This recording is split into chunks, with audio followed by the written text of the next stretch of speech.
Good evening. Welcome to ABN's Jihad Watch program.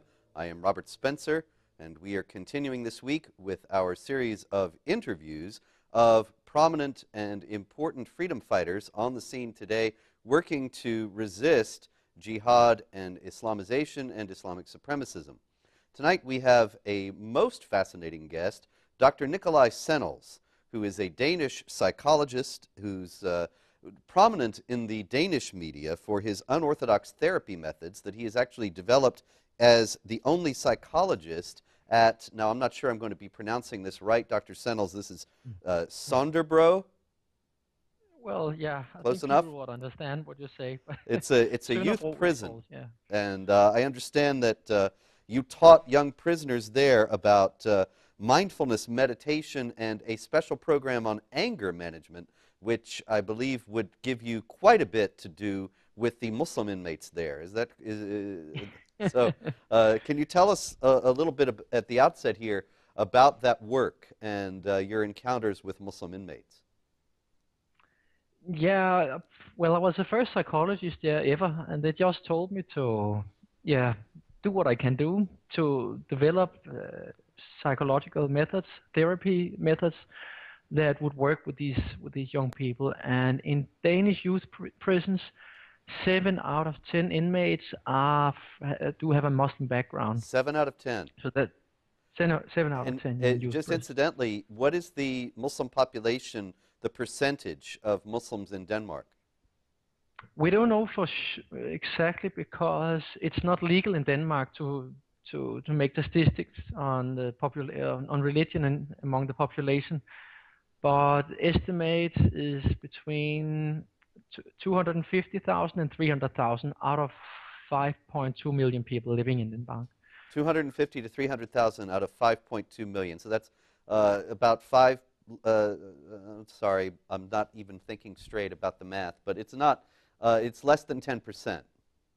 It's less than 10, yeah. And so you're talking 70% of the inmates in this youth prison and less than 10% of the population. Yeah. That's extraordinarily disproportionate. I think that probably people watching us tonight will think, well, that's because of the entrenched Islamophobia in Danish society. But after your work with the... because we have a good police. Yes, yes. But would you say that the Muslim inmates there were unjustly incarcerated, or were they there for actions that they themselves had done that you would then encounter when you were dealing with them? I mean, you would hear about when you were dealing with them for the anger management issues. Well, I would start by saying that if people living in areas in the ghettos with many Muslims would dare to more often report crimes to the police, there would have been many more Muslims in our youth prisons.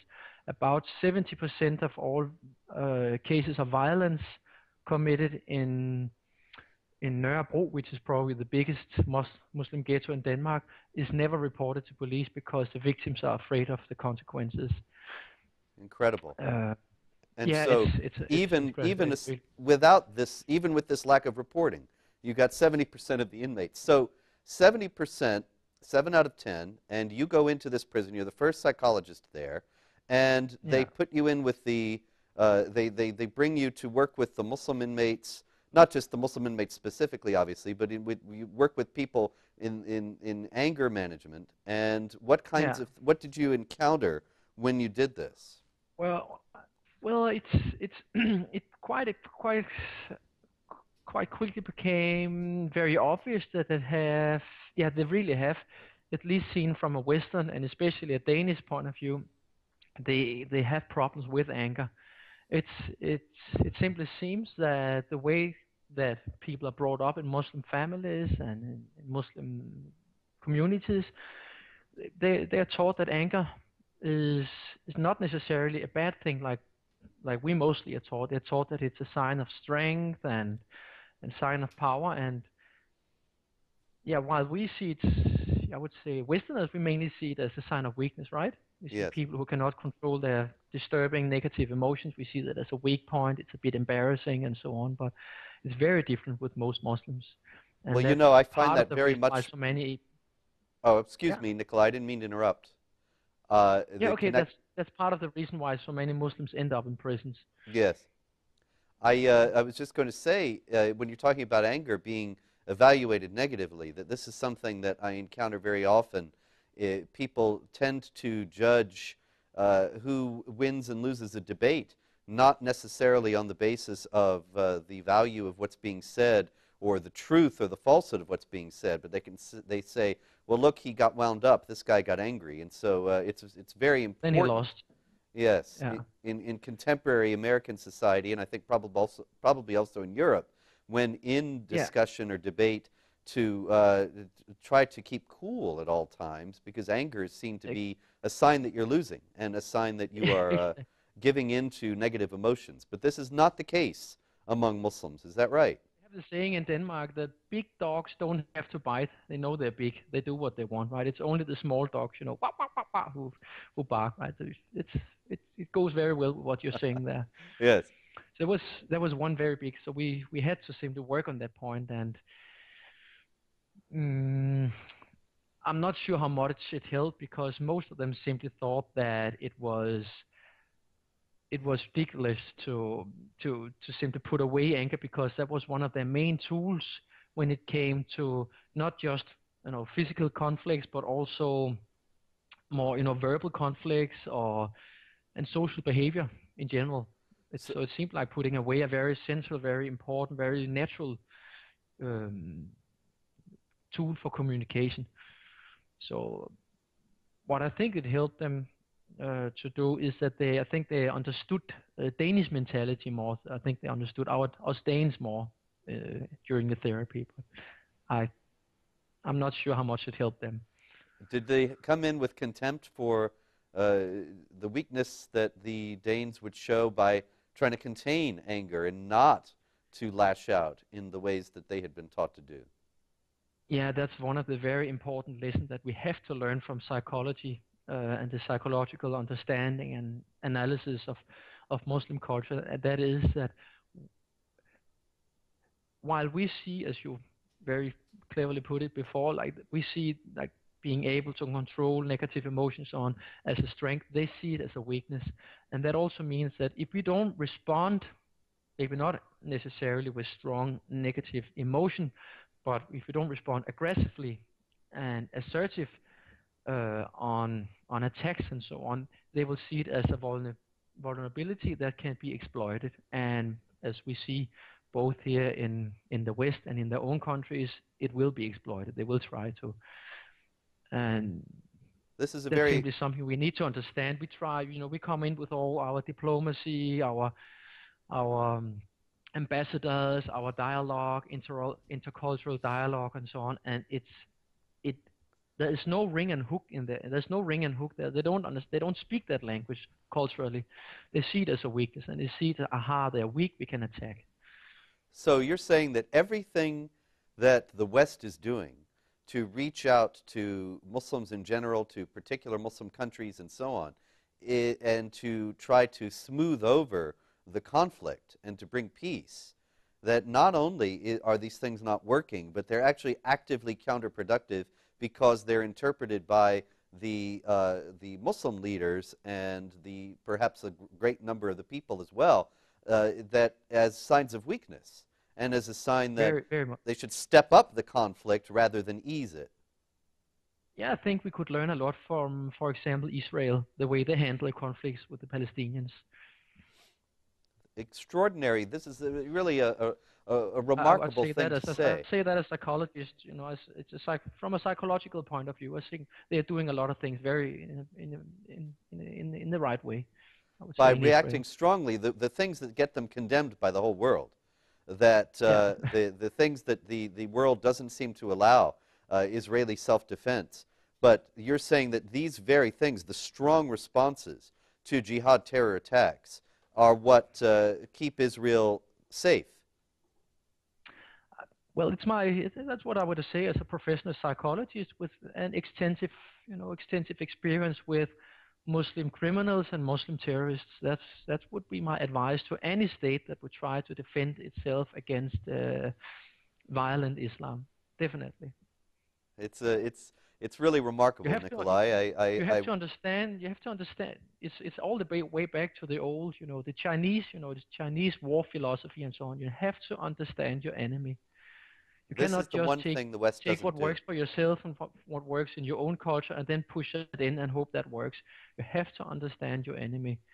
And it seems that we still have a few things to learn there. I hope we will learn it very soon. I hope so.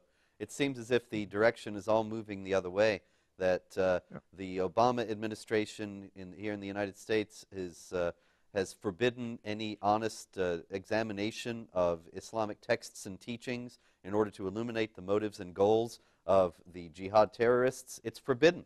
And training materials have been purged of references to Islam and jihad, even when they're discussing Islamic jihad. I mean, it's a ridiculous Yeah. situation where American officials, including law enforcement and intelligence officials, Mm. cannot use jihad to speak about terror groups, even though those terror groups themselves even call themselves by the name Islamic Jihad Yeah.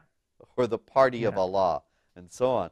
And it's a ridiculous situation that it seems as if it's basic common sense. I wish that your recommendations were taken seriously at high levels, and that the American defense posture and Europe's defense posture were reconfigured along the lines of Israel's and along the lines of not playing into, not behaving in ways that make Islamic supremacists and jihadists think that we are weak and ripe for the plucking.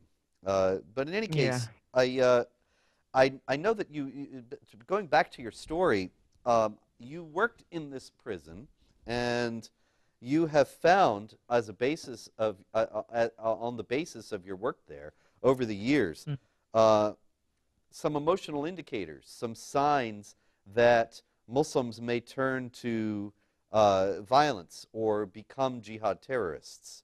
And these you listed in an article at Jihad Watch, which I can recommend to people to take a look at, called Psychology, De-Radicalizing Muslim Terrorists, which I found to be a fascinating piece.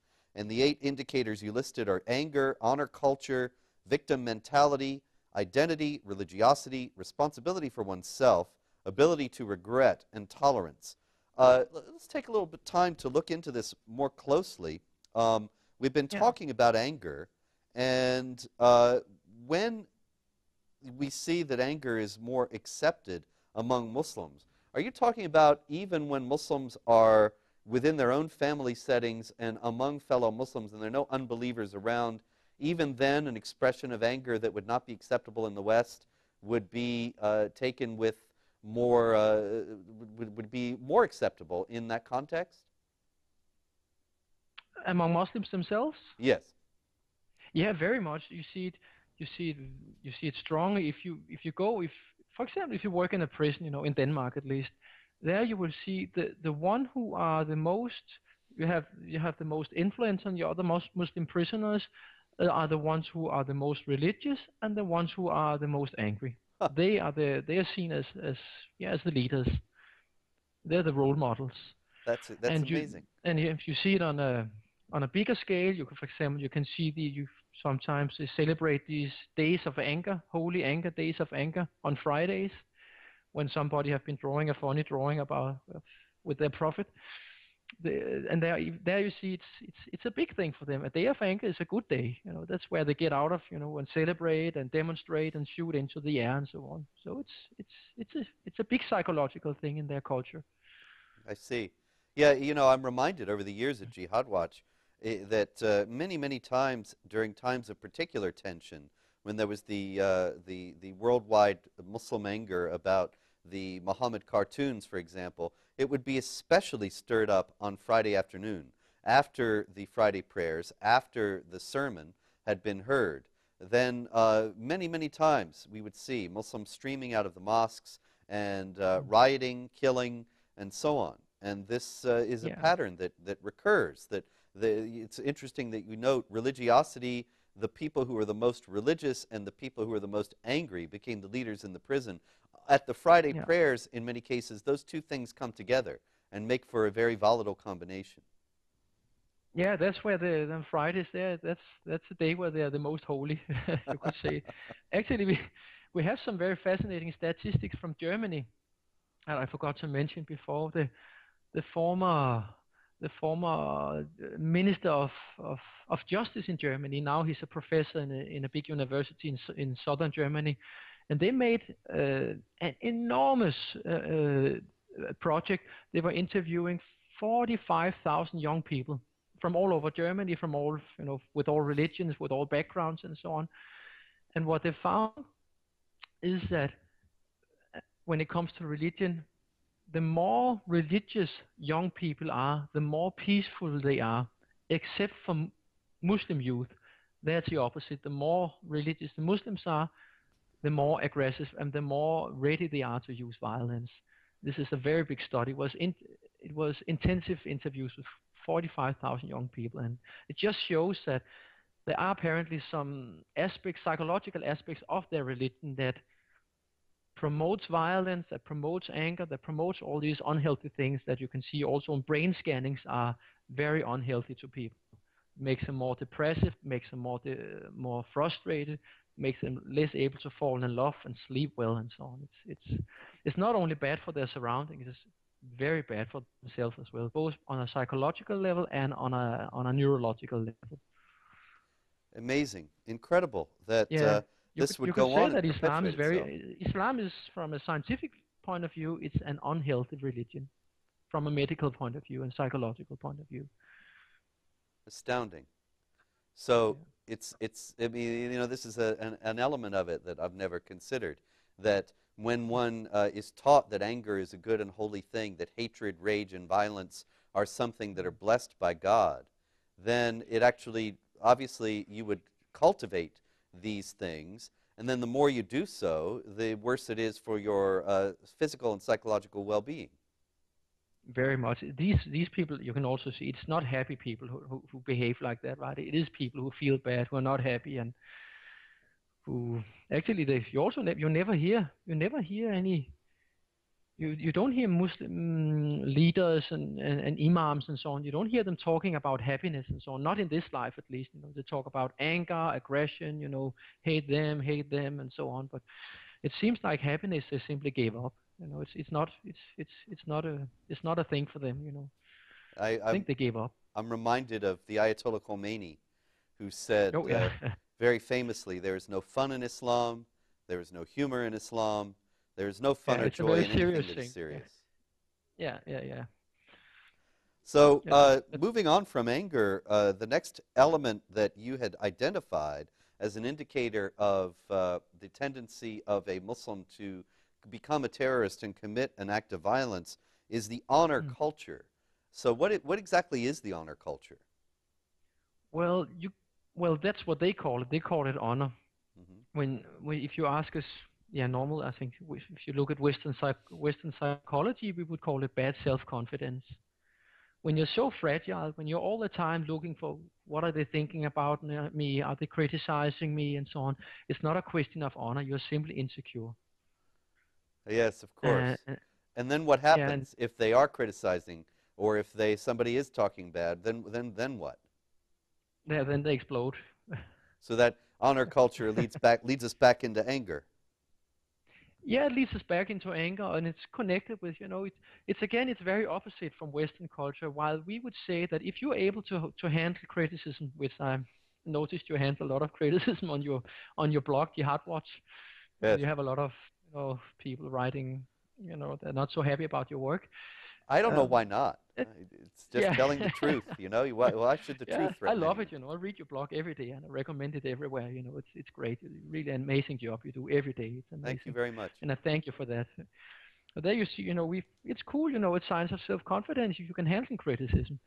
And it's completely opposite to them. They think it's what you call dishonorable. Yes. Is that the right? Yes, that's quite right. Say dishonorable. If you don't react aggressively and explode and so on, right? So it's very different there. And so it ties into, actually, this fragility and this brittleness. It ties into the war against the freedom of speech and the Islamic supremacist attempts to suppress the freedom of speech. It seems to me to be all part and parcel of that, they cannot endure any criticism, and that it doesn't just include the individuals, but also there cannot be any criticism of Islam, and No, they consequently want to keep they their want to dirty force little it to be secrets for silenced. themselves. I'm and, sorry, and I didn't catch the last. yeah, yeah, it seems they want to keep their dirty little secrets for themselves. Yes, yes, And precisely. but if you look at the psychological studies in criminology, you will see that a lot of the studies conclude that people who are violent and aggressive and often end up breaking the law and ending up in prisons are people with a low self-esteem. Hmm. And it seems that, again, I would get back to psychology of the psychology that happens also within the Muslim families. It seems that the way that they bring up, especially the young boys, make them very insecure. It's it's both because what I think, my experience, professional experience from working with Muslims, is that first they don't really have a lot of psychology in Muslim culture, so they don't all the tools that are good to have if you want to bring people up to have be strong, self-aware, self-confident people. They don't have a lot of those pedagogical, psychological tools in their culture. And secondly, simply the boys are told that they are so much better than the women and so much better than everybody else. And Muslims in general are told that they're so much better than everybody else that they become very insecure because it's also very clear that they're not. Yes, And they it's try to hide this all the time. And it's like a balloon, it can blow anytime. ah yes, If you're strong, you're like a rubber ball. You can throw it on the floor, you can throw it on the wall, and you just jump back and you'll be back in the game, quickly. But if you're most Muslims, they're more like a ball of glass. You throw it and it breaks. It cannot handle any resistance, and it's yes.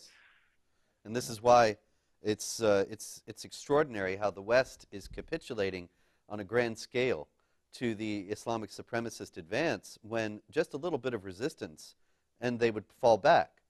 A little bit of yeah. resistance and they can't handle any resistance. They would not be I able to think continue to advance Islamic law in the West if we just fought back, but we're not no, fighting back. Now, no.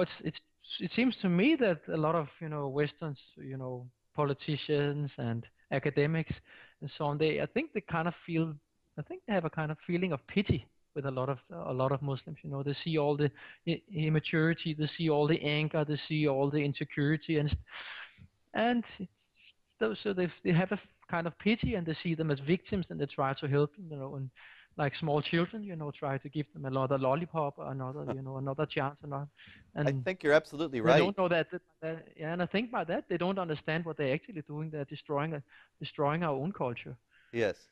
Would you say, because not, Dr. Sennels, would you say that the very the response, the accepted response, or at least one accepted response among Westerners to people who express anger and indignation is to try to ease their anger and indignation by giving them what they want. And yeah, we yeah. generally tend to think that people don't express anger without some justifiable cause, and so we concede to them if they are angry. And so their own tendency to be angry and express indignation all the time leads to us making disastrous concessions. You're very right. It's a very it's two things that fits very well, unfortunately. Yes. They're they're very easily offended and very easily angry, and we react like, oh, it's an embarrassing situation, we better help these poor people and so on. And then we give them 1 inch more, one slice more, and then hope that that will be enough. But of course it's never enough. We'll always take more and more and more. Indeed. And so, but you're absolutely right. Until It's a bad cocktail. It's a bad cocktail. it is indeed. There's always more. Once we start down the road of accommodating Islamic law and Sharia, well, there's always more Sharia to accommodate. Now, Yeah. in any case, the honor culture, you say in this article, it says that honor has an essential place in Muslim culture. Muslims are expected by both themselves and their Muslim surroundings to react aggressively if they or whatever they identify themselves with or represent, family, clan, area, culture, religion, is criticized or under perceived attack. So you're saying that jihad terror attacks, to a great degree, emanate from a sense of wounded honor.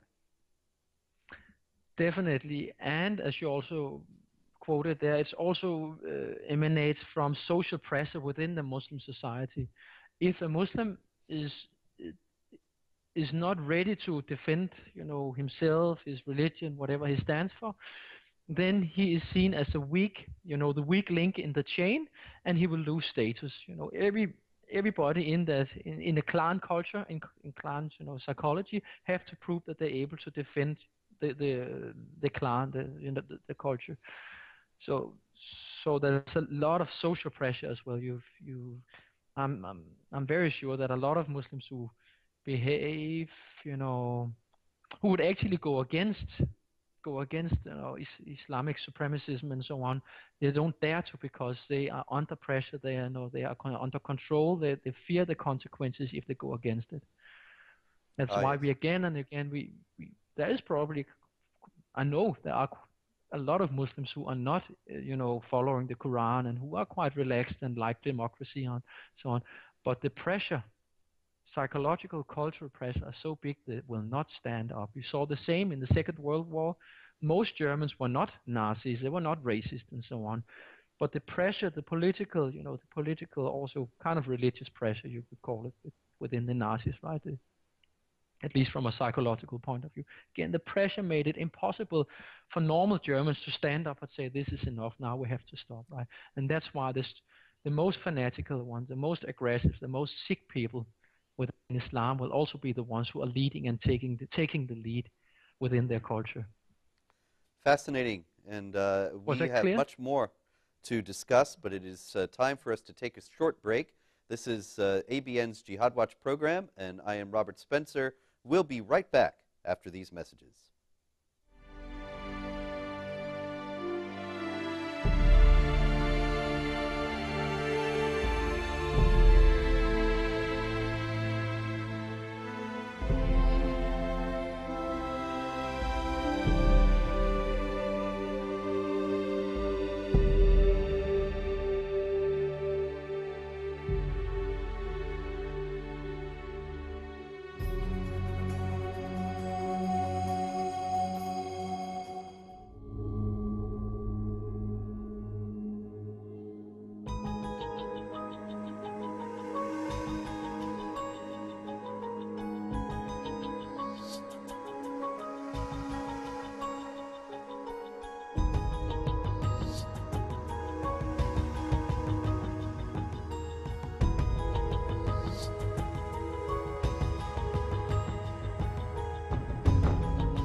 We're back. This is ABN's Jihad Watch program, and I am Robert Spencer.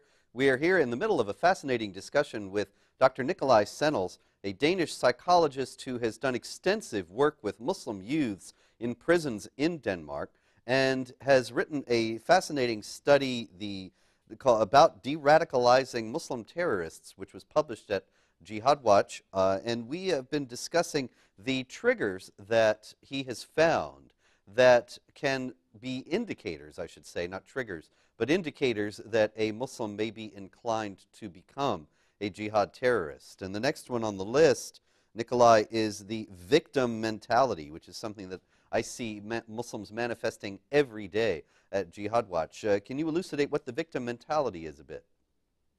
Well,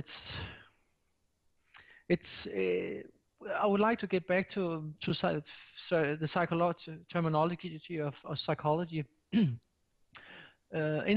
psychology, we talk about something called locus of control, and locus of control means how do people see their lives influenced? Do they see their lives influenced mainly by themselves or by their surroundings, by outside factors? And we here in the West mainly have an inner locus of controls. If you go to the libraries, you will see meters of self-help books. They all tell them how you yourself can change your life so you become a better person, a thinner person, a richer person, or whatever. But they always point to yourself and what you can do yourself with yourself. You can read any, women's magazine, or I think also more and more men's magazines. You can read the same there. And we have a whole industry of psychologists, therapists, coaches, and so on. And we all live from, including myself, live from helping people to realize how they are in control of their own life and how they can change their patterns, how they can change their habits, and thereby, changing their life and become, more happy and more successful. So we mainly in the West have an inner locus of control. What you see in Muslim culture is that they mainly have an outer locus of control. Everything is inshallah. That means nothing happens if Allah don't want it to happen. More than that, also everything is guided not by own choice, but mainly by outer religious rules, cultural traditions, and male authorities. So there is very little space, if any, for training and developing and experiencing inner locus of control. That's why they have the mainly outer locus of control there. That would mean for Westerners, if we have a problem, if we make a mistake, the first place we would look, if we are mature, we would look at ourselves. We'll say, okay, what did I do wrong? Should I talk in another way? Should I act in another way? Should I think in another way? And there, maybe with a little bit of help from our friends, we will see, actually, I can change, I can do something here myself. While we see when Muslims have problems or they make mistakes, they tend to look at the outside world, who did this to me? And of course, it's mainly the infidels that's apparently who they might like to blame the most, the big devil, the small devil, and the rest of us. Yes.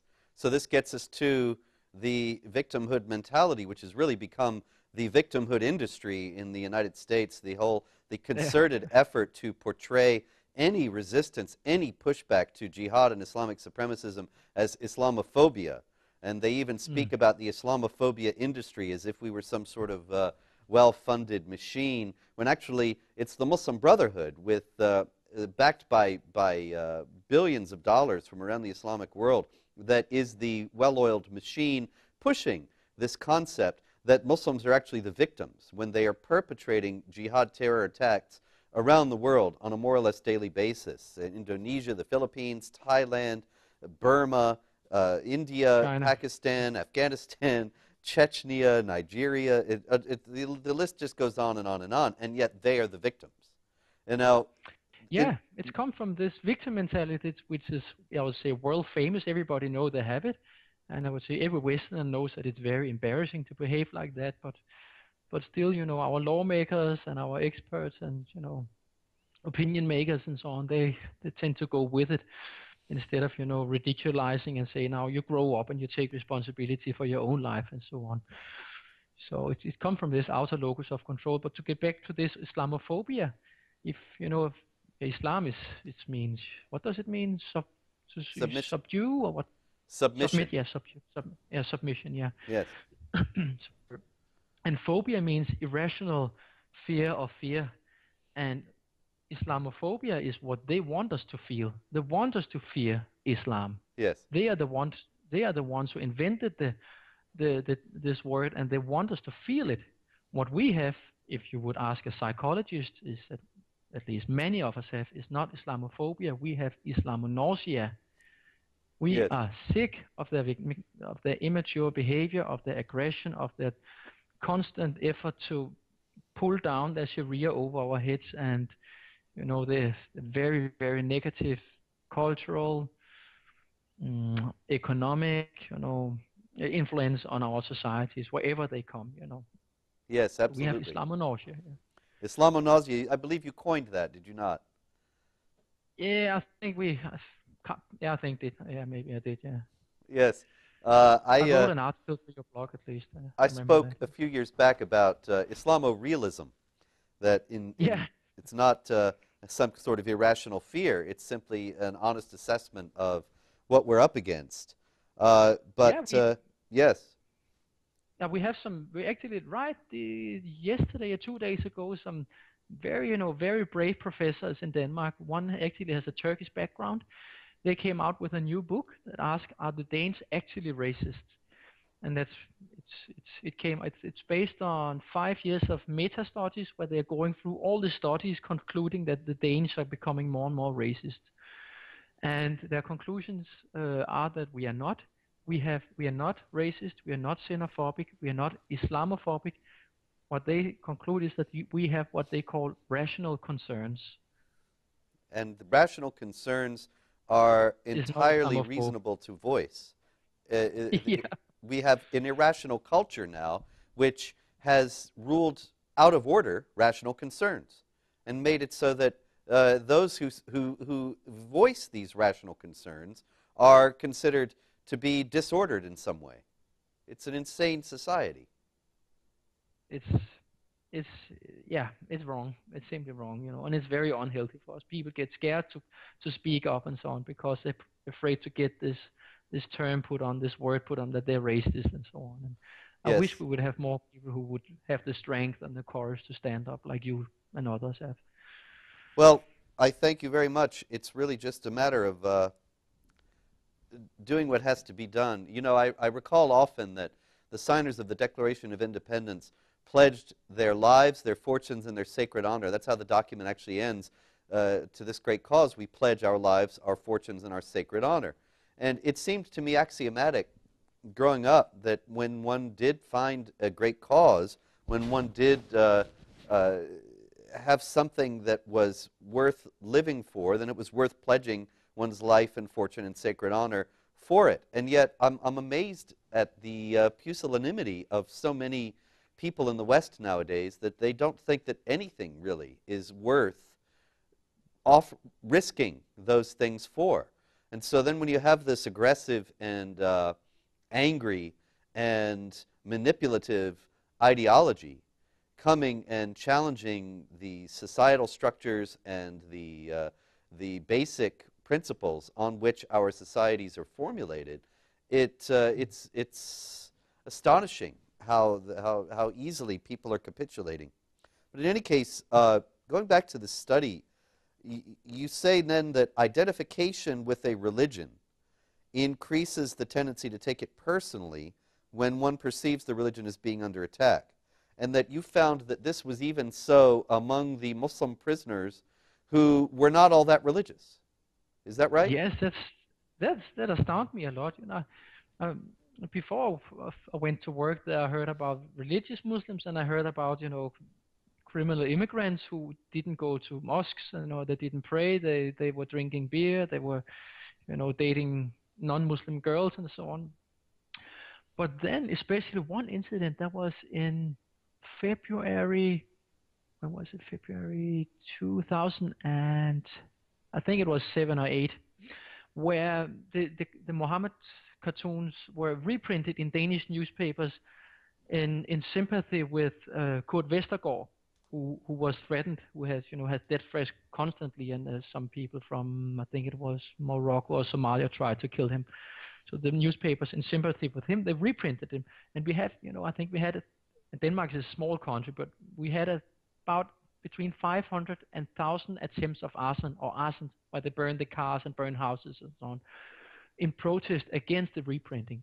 A lot of the people who did that came to the prison, where I was working, and they had a Muslim background, and they didn't go to the mosque. They were drinking beer. They didn't practice their religion, but still, through their upbringing, through their identity, they still felt, obligated to defend their religion. That surprised me, but it simply seemed that a lot of Muslims, because of the strong psychological imprint they have in their early childhood, then later on, whatever course their life takes, still this religious thing is a very strong psychological factor in their life. It's something that I recently actually heard from the former Muslim Noni Darwish, who told me that when she was growing up in Gaza, which at that time was under Egyptian occupation, she said that the Nasser government was aggressively pursuing war against Israel and working to undermine Israel in every way possible and trying to put the country onto a war footing and to bring about that war. Now, the thing about that is that she said that it was all about jihad and it was all about Islam, that the Islamic anti-Semitism was what was the foundation for the hatred of the Jews that led the Nasser government to want to go to war with Israel. But what's odd about that is that this was ostensibly a secular government. It was an Arab nationalist government. Then obviously the Arab nationalists in Egypt have now just been replaced by the Muslim Brotherhood, which is much more ostensibly religious. But even though the Arab nationalists were secularists, they apparently so deeply imbibed this Islamic anti-Semitism that it guided the Nasser government's stance toward Israel. Yeah, it's, what you put into people when they are between 0 and 5 years old is so difficult to take out again. That's the thing. And if you always have, your TV programs, from Arab countries via satellite, if you always hear that the Imam is a very holy man, the Quran is a very holy book, the Prophet is, the one to follow, and so on, then later on you may become a criminal, or you may become whatever, politician or secular politician, but it will still be inside you. And these buttons will very easily be pressed then when the religion that you identified with is criticized, because whatever you identified with becomes part of you, and then you feel criticized. Yes. Yeah. Pat Condell, maybe you heard about him, a comedian who often, he makes videos also. He said it very clearly, the Arabs, they don't hate the Jews because of Israel, they hate Israel because of the Jews. Ah, yes. That's very well said. That's absolutely true. Yeah. If it were any other group that had come and established a country there, they would have trouble with any non-Muslim government. But the Jews especially, because the Jews are designated in the Quran as the worst enemies of the Muslims. And they are demonized to an incredible degree throughout the Quran. And so that is exactly what bothers them about Israel. When they take the Quran seriously and read it, it tells them to hate the Jews above all. And that leads us actually to your next point, that about religiosity. I believe that we touched on this a little bit before, but you had noted in the article since the Quran and the culture in most Muslim societies preaches aversion and in some cases even violence against non-Muslims, the degree of religiosity among Muslims is an important factor when deciding the risk of violent behavior. So obviously the more religious Muslims, even though the secular Muslims in the prison would identify with Islam and work to defend it when they perceived that it was being attacked, the more religious Muslims were more lethal. Is that right? Well, some of them were more, you could say, more lethal, more violent. Some of them were, I cannot speak because I also have I have to keep a certain level of confidence, with my clients, but some of them could have been terrorists as well.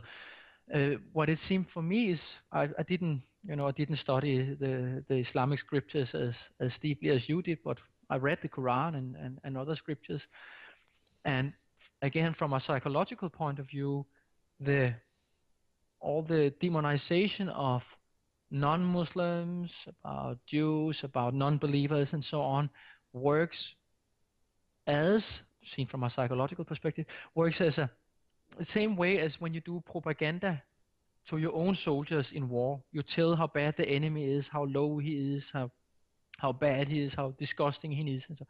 And that removes empathy with the enemy, and the step towards harming him becomes easier. And that's what the Quran do to Muslims. It removes empathy towards non-Muslims, and that's why it's so easy for them to harm us and hate us.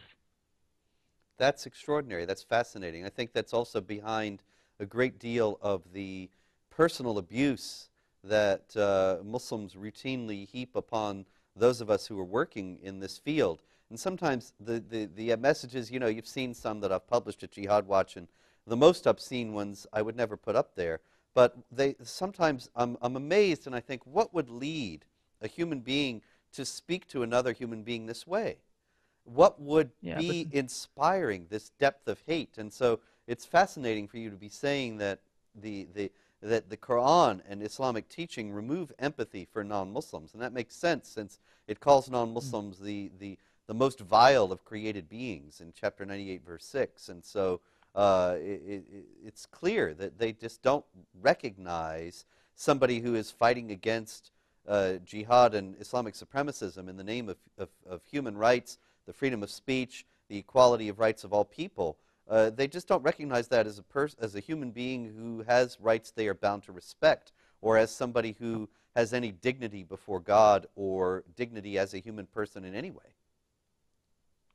It is exactly, yeah. It's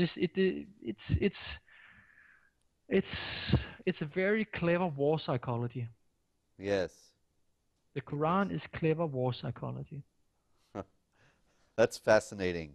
Now, when they then imbibe this war psychology, and they go out and commit acts of violence in its name, then obviously those acts of violence do not make them feel as if they have done something wrong, but rather something meritorious and to be rewarded. Correct? Yeah, you see them all. You see that I shot 2 infidels today. Hooray! You know they're happy, and Oh yeah. 9/11. It's 9/11. 2001. You saw Muslims in Copenhagen. Coming out with their flags and shouting out the windows and celebrating. It seems like a basic point, as does the fact that the more religious a Muslim will be, the greater the tendency that he may resort to violence. But these things, yeah. I'm emphasizing these things because, as you know, they are routinely denied and controverted in the Western press. And so you who have experience of these things can elucidate them to a great degree that most of the time these issues are covered over with obfuscation and denial and deception. Now, the next point, the ability to feel responsibility for oneself is important for the ability to display positive behavior. Now, how does this play into the topic at hand about how Muslims become, quote-unquote, radicalized, or how they might demonstrate tendencies to become violent? It's very closely connected to the victim mentality. If you listen to the arguments from Muslim criminals and Muslim terrorists, then you would hear that they don't really feel so much responsible for their actions. They feel that they're driven to it either by their enemies, they're forced to react, or they're driven to made to do it by their God and their religion and their prophet. So, and yeah. Well then, so if they're driven to it by their God, their religion, and their prophet, then we go right back to the same thing. Or their enemy. Or their enemy. That if it's the enemy, then yes, it's a justifiable reaction to what the enemy has done. And if it's God, the religion, the prophet, then it's simply in the service of a divine response, a divine command, and thus not something that's open to be criticized. yeah, they don't have any choice. They feel they don't have any choice. When I made which, when I made anger management, with the young people, and we made some different role plays and so on, and staged some different role plays, and they said now we come to the point where I would normally hit him, and I say okay, but why do you want to do that? Then he say okay, it's because he irritates me. And Mhm. then, okay, but you can just look through you don't have to care. But he says that I have to do it when he irritates me. It's an automatic response. It's the only response, and so they feel like it's their own actions are activated by their enemy, not by themselves. And this is where this responsibility, they don't feel it, and that's why they don't feel that it's bad actions. Isn't that something? Their own actions are activated by the enemy.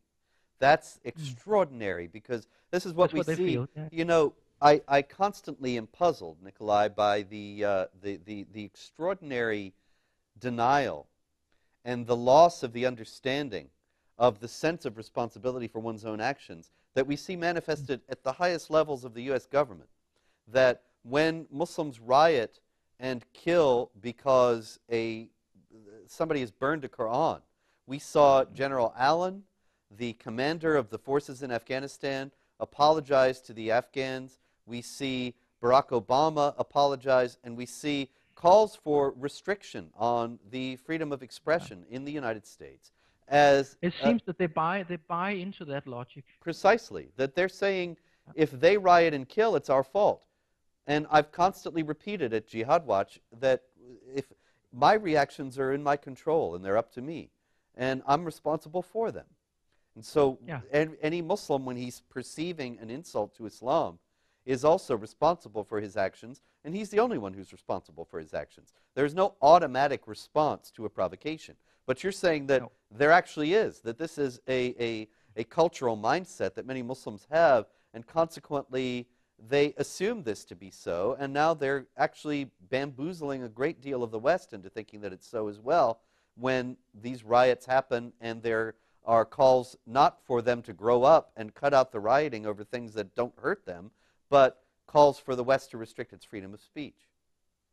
Very much. We saw the latest incident is this Imran Firasat is this ex-Muslim Pakistani who lives in Spain, who just he made this movie called The Innocent Prophet, Yes. and he just had his refugee status revoked because, and I quote the Spanish authorities, they say that he is a danger to society because of the reactions that Muslims may have because of his movie.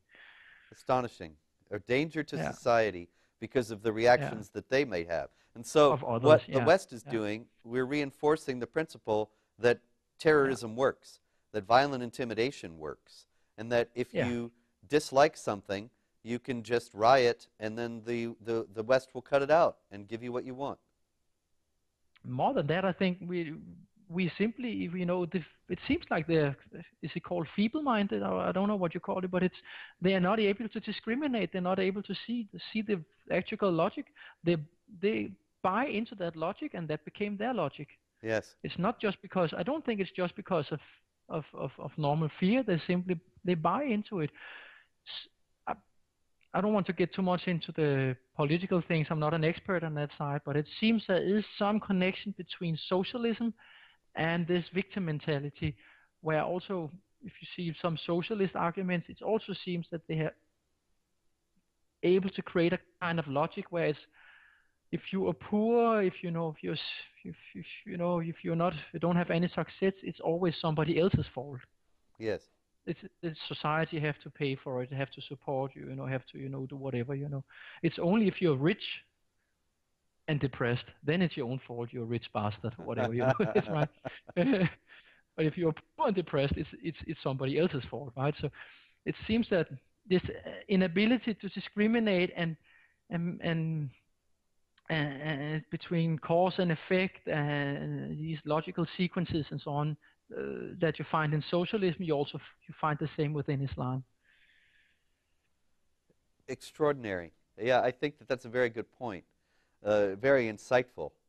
That it's our responsibility to take care in a socialist society of people who are unwilling to take care of themselves when they're perfectly able to do so. But if you're in a protected victim class, then you can get these special protections. And the victimhood industry is very big in the United States, and I'm sure in Europe as well, that if groups can successfully portray themselves as being victims of societal injustice, of discrimination, Sure. then It they... fits perfectly into socialist terminology. Exactly. Mm. Very, very insightful. We only have less than 2 minutes left. Could you perhaps sum up a bit more of what you have found in what radicalizes or leads Muslim prisoners, young Muslims in general, to become jihadis, those that do?